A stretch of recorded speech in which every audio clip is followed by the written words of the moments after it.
કેરીનો રસ કેવો લાગ્યો? કેરીનો રસ સારો છે. મેં બી પોતે 2 વાટકા પીધા, હજી પીવાનો છે.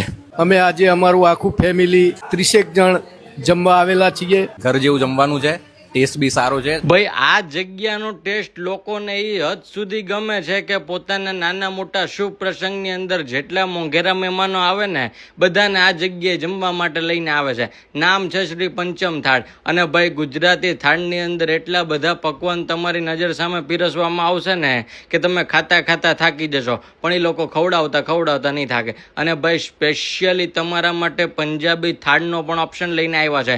જો તમે ત્યાં ડિનર માટે જાઓ છો ને તો રાતના ટાઈમે તમને ત્યાં પંજાબી થાળનો પણ ઓપ્શન જોવા મળી જશે. અને એ રીતના આખો થાળ ડિઝાઇન કરવામાં આવ્યો છે કે નાનામાં નાના બાળકથી લઈને મોટામાં મોટા વ્યક્તિ બધાને મજા આવશે. તો ભાઈ તમે ક્યારે મુલાકાત લ્યો છો પોતાના ફ્રેન્ડ્સ અને ફેમિલી સાથે પંચમ થાળની? અને હા, બીજી એક મહત્વની વાત, આ જગ્યાએ બેન્ક્વેટ હોલની પણ સુવિધા છે. એટલે તમારે નાનો મોટો કોઈ પણ પ્રકારનો પ્રસંગ કરવો હોય ને તો એ આ જગ્યાએ ઇઝીલી થઈ જશે. તો મુલાકાત લઈ લેજો હો.